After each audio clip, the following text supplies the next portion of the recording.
Allot மணி சேனலுக்கு வருக வருக. நான் செபி ரெஜிஸ்டர்டு ஃபினான்ஷியல் அட்வைசர் கிடையாதுங்க. நான் எஜுகேஷனல் பர்பஸுக்காக என்னுடைய பர்சனல் எக்ஸ்பீரியன்ஸை நான் ஒரு 20 வருஷமாக மார்க்கெட்டில் இருக்கேன். அதை தான் உங்கள்கிட்ட ஷேர் பண்ணுறேன். நீங்கள் எந்த முடிவு எடுக்கிறதா இருந்தாலும் உங்கள் நிதி ஆலோசகரை அணுகி அதுக்கப்புறம் பணத்தை போடுறதை பற்றி முடிவு பண்ணுங்கள். நன்றி. அலாட் மணி சேனலுக்கு வருக வருக. இந்த சேனலுக்கு இன்னும் நீங்கள் சப்ஸ்கிரைப் பண்ணலைன்னா தயவு செஞ்சு சப்ஸ்கிரைப் பண்ணிக்கோங்க. பெல் பட்டனையும் கிளிக் பண்ணிக்கோங்க.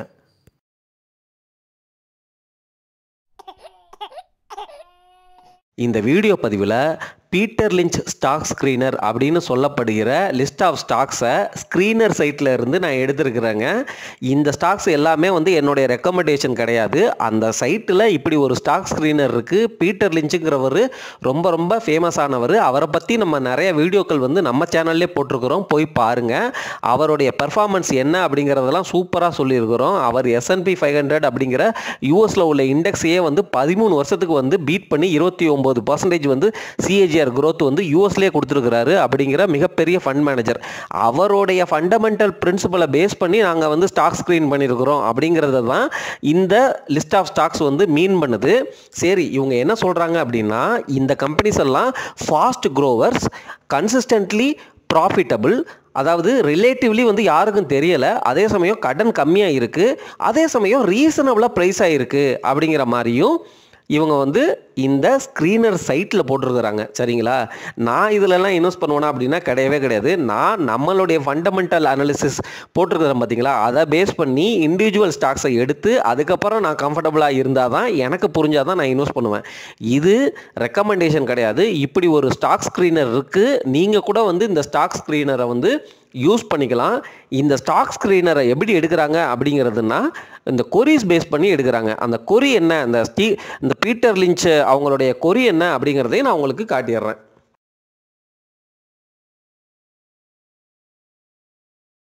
இந்த ஸ்டாக்ஸை லிஸ்ட் பண்ணுறதுக்கு அவங்க யூஸ் பண்ண கொரி அப்படின்னு பார்த்தீங்கன்னு வச்சுக்கோங்களேன், பெக் ரேஷியோ லெஸ் தேன் 1 இருக்கணும் அப்படிங்கிற மாதிரி போட்டிருக்காங்க. பெக் ரேஷியோ அந்த கம்பெனி எவ்வளவு ஃபியூச்சரில் க்ரோத் ஆகும் அப்படிங்கிறத பேஸ் பண்ணி கண்டுபிடிக்கிற ரேஷியோ. அது அனலிஸ்ட்லாம் என்ன சொல்கிறாங்களோ அதை வச்சு தான் அந்த க்ரோத் ஃபேக்டரை டிசைட் பண்ணுவாங்கிறத புரிஞ்சுக்கோங்க. அதில் அந்த வேரியேஷன் மாறுறதுக்கு வாய்ப்புகள் அதிகமாக இருக்குது. சரி, இருந்தாலும் இந்த பெக் ரேஷியோ லெஸ் தேன் 1 அப்படின்னு போட்டிருக்கிறாங்க. சேல்ஸ் கிரேட்டர் தேன் 500, அதுக்கப்புறம் price to earnings less than 40, profit growth greater than 20 and debt to equity less than 0.2. சரிங்களா? and price to cash flow greater than 5. இந்த மாதிரி அவங்களே கொரி அடிச்சு இந்த ஸ்டாக்ஸை லிஸ்ட் பண்ணியிருக்கிறாங்க. 53 ஸ்டாக்ஸ் வந்திருக்கு. அதில் 25 ஸ்டாக்கை தான் நான் இப்போ உங்களுக்கு காட்டிகிட்டு இருக்கிறேன். இந்த ஸ்டாக்ஸில் என்ன கேட்டிங்கன்னா, பஜாஜ் ஹோல்டிங்ஸ் ஹோல்டிங் கம்பெனி. அதோடைய ப்ரைஸ் சார்ட் பார்த்தீங்கன்னா இப்போ ரீசெண்ட் இயரில் பயங்கரமாக ஏறி இருக்குது. என்ன தான் வேல்யூவேஷன் ஜாஸ்தியாக இருந்தாலும் நான் ப்ரைஸ் சார்ட் ரீசெண்ட் டேஸில் பயங்கரமாக ஏறி இருக்கிறதுனால, ஹோல்டிங்ஸ் கம்பெனியாக இருக்கிறதுனால நான் இப்போ வாங்க மாட்டேன். சரிங்களா? நாட்கோ ஃபார்மா நான் ஆல்ரெடி வச்சுருக்கேன். பட் இருந்தாலும் வேல்யூவேஷன் பிரகாரம் இது இன்னமும் சீப்பாக தான் இருக்குது. அந்த கம்பெனியோடைய சைட்டை பற்றி, நாட்கோ ஃபார்மாவை பற்றி டீட்டெயிலாக அனலைஸ் பண்ணி ஒரு வீடியோ போட்டிருக்கிறோம். வியூவே போகலை, தயவு செஞ்சு பாருங்கள். அதில் நல்லா அனலைஸ் பண்ணி சொல்லியிருக்கிறேன். அவங்க அந்த கம்பெனியில் எப்படி கான்ஃபிடென்ட்டாக அவங்க அந்த அவங்களுடைய சைட்டில் பேசியிருக்கிறாங்கன்னு பாருங்கள். நாங்கள் இப்போ தான் க்ரோ ஆக ஆரம்பிச்சிருக்கிறோம் அப்படிங்கிற மாதிரிலாம் பேசியிருக்கிறாங்க. நான் எந்த சைட்லையும் இந்த மாதிரி கான்ஃபிடென்ஸை பார்க்கல. அதனால் நாட்கோ ஃபார்மா என்ன கேட்டால் ஓகே அப்படின்னு சொல்லுவேன். இந்த மற்ற கம்பெனிகள்லாம் பார்த்தீங்கன்னா, ஜி என்டர்டெயின்மெண்ட் ரொம்ப மோசமாக போயிட்டுருக்கு. பட் இருந்தாலும் அவங்களுக்குள்ள ஒரு நல்ல பிஸ்னஸ் வச்சுருக்கிறாங்க. ப்ரொமோட்டர் கொஞ்சம் ப்ராப்ளம் பண்ணிகிட்டு இருக்கிறாரு. அவருடைய ஷேர் ஹோல்டிங் கம்மியாக தான் இருக்குது. எனக்கு தெரிஞ்சு நான் ஜி என்டர்டெயின்மெண்ட் வச்சுருந்தேன், அதுக்கப்புறம் வித்துட்டேன் லாஸில். மறுபடியும் என்டர் ஆகலாமா அப்படிங்கிற மாதிரி நான் யோசிச்சுட்டு இருக்கிறேங்க. ஆனால் இது நம்மளுடைய வேல்யூ பேஸ்ட் இன்வெஸ்டிங்கை பொறுத்து கிடையவே கிடையாது.